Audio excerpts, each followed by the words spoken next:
ना कोई दूसरे का थी का। लेकिन यदि कांग्रेस के नाम लिए हैं तो इसकी मतलब है कि हम सही मुद्दे को उठा रहे हैं और इसी उम्मीद पर वोट देती है कि भाई केंद्र में के जो है बीजेपी की सरकार है तो यहाँ भी बीजेपी समर्थित। लेकिन ये लोग बैकडोर से सरकार बनाने वाले लोग हैं। देखिए, जब जब जी देश संकट में होता है जी उस देश का ये नाम नहीं लेता। आज तक चाइना का नाम लिए, जी ठीक है।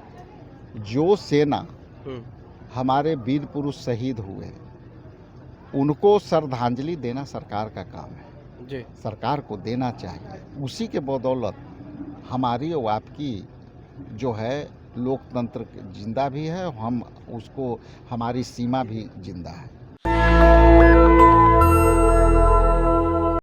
ये है, ऐसे तो जल्दी किसी ना चाइना के नाम लेते हैं ना कोई दूसरे का थी का। लेकिन यदि कांग्रेस के नाम लिए हैं तो इसकी मतलब है कि हम सही मुद्दे को उठा रहे हैं और हम सकारात्मक राजनीति की तरफ जा रहे हैं। लेकिन आपका सवाल जो है वो इस बात पर आकर के रुकता है कि क्या बिहार केवल चुनावी एजेंडा का राज रहेगा।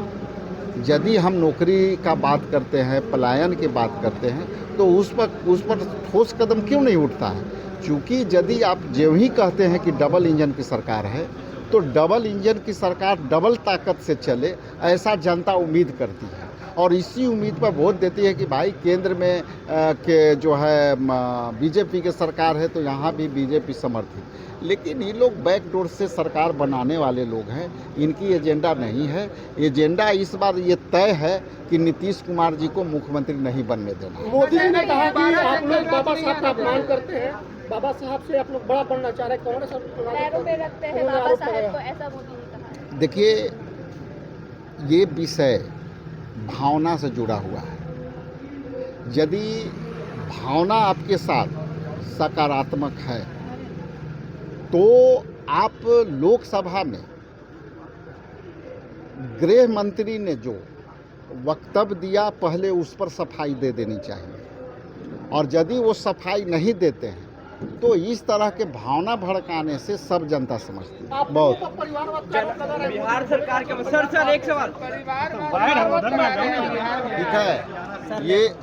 ये उनसे पूछिए कि अभी जो है परिवारवाद का परिभाषा चेंज हुआ कि नहीं। एक कदम परिवारवाद का परिभाषा चेंज हो चुका है। पहले परिवारवाद बेटा बेटी तक सीमित था और बहुत बार पोता तक, मतलब बेटे के पुत्र तक। अब जो है पहली बार हिंदू एक्ट लॉ में जो है ये बेटी के ससुराल तरफ गया। तो ये परिभाषा जो चेंज हुआ है, ये परिवारवाद का परिभाषा का एक कदम इन्होंने आगे कर दिया है। सर एक सवाल है सर, बिहार सरकार के मंत्री जनक राम है, वो बोल रहे हैं कि अंबेडकर का अपमान किया। लालू यादव 21 तारीख पहले उनसे पूछिए कि वो बाबा साहब के अनुयायी हैं कि नहीं है, पहली। दूसरा ये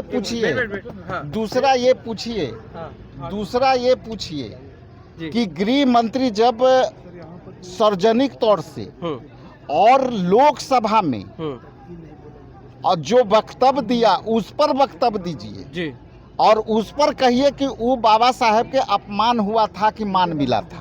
प्रधानमंत्री मोदी बिहार दौरे पे लगातार बिहार आ रहे हैं, क्या मायने समझा जाए? ये चुनावी मायने हैं और चुनाव जो है जी में अपेक्षाएं और घोषणा खूब होगा। लेकिन पिछला जितनी भी घोषणा है वो क्या पूरा हुआ? यदि पूरा हुआ तो चुनावी वर्ष है, हम मानेंगे कि आपने जो कहा वो किया। बिहार में कई सैनिक शहीद हुए लेकिन एक भी सैनिक के घर नहीं गए प्रधानमंत्री मोदी।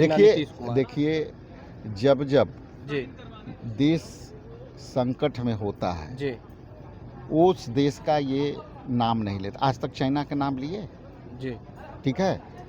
जो सेना हमारे वीर पुरुष शहीद हुए उनको श्रद्धांजलि देना सरकार का काम है जी, सरकार को देना चाहिए। उसी के बदौलत हमारी और आपकी जो है लोकतंत्र जिंदा भी है, हम उसको हमारी सीमा भी जिंदा है। जी, आज आप लोग की बैठक हुई थी मैनिफेस्टो कमेटी को लेकर, क्या कुछ हुआ सर? उस पे चल रहा है काम। मैनिफेस्टो कमेटी में दलितों के हित को लेकर के बहुत सारे योजनाएं हैं। तो इस बार चुनाव किस परिदृश्य में होगा सर? हैं? इस बार चुनाव किस परिदृश्य में होगा? इधर से वाइट पे जिससे मैं जी ये चुनाव सामाजिक न्याय के केंद्र बिंदु पर लड़ी जाएगी। शुक्रिया सर बातचीत करने के लिए। तो नेशनल दस्तक की आपसे गुजारिश है कि अगर इसको बचाना चाहते हैं तो नेशनल दस्तक को सब्सक्राइब करने के लिए रेड कलर के सब्सक्राइब बटन को दबाएं, फिर बेल आइकन की घंटी दबाएं। नेशनल दस्तक को बचाने के लिए बहुत जरूरी है कि हर खबर को शेयर करें, लाइक करें, कमेंट जरूर करें।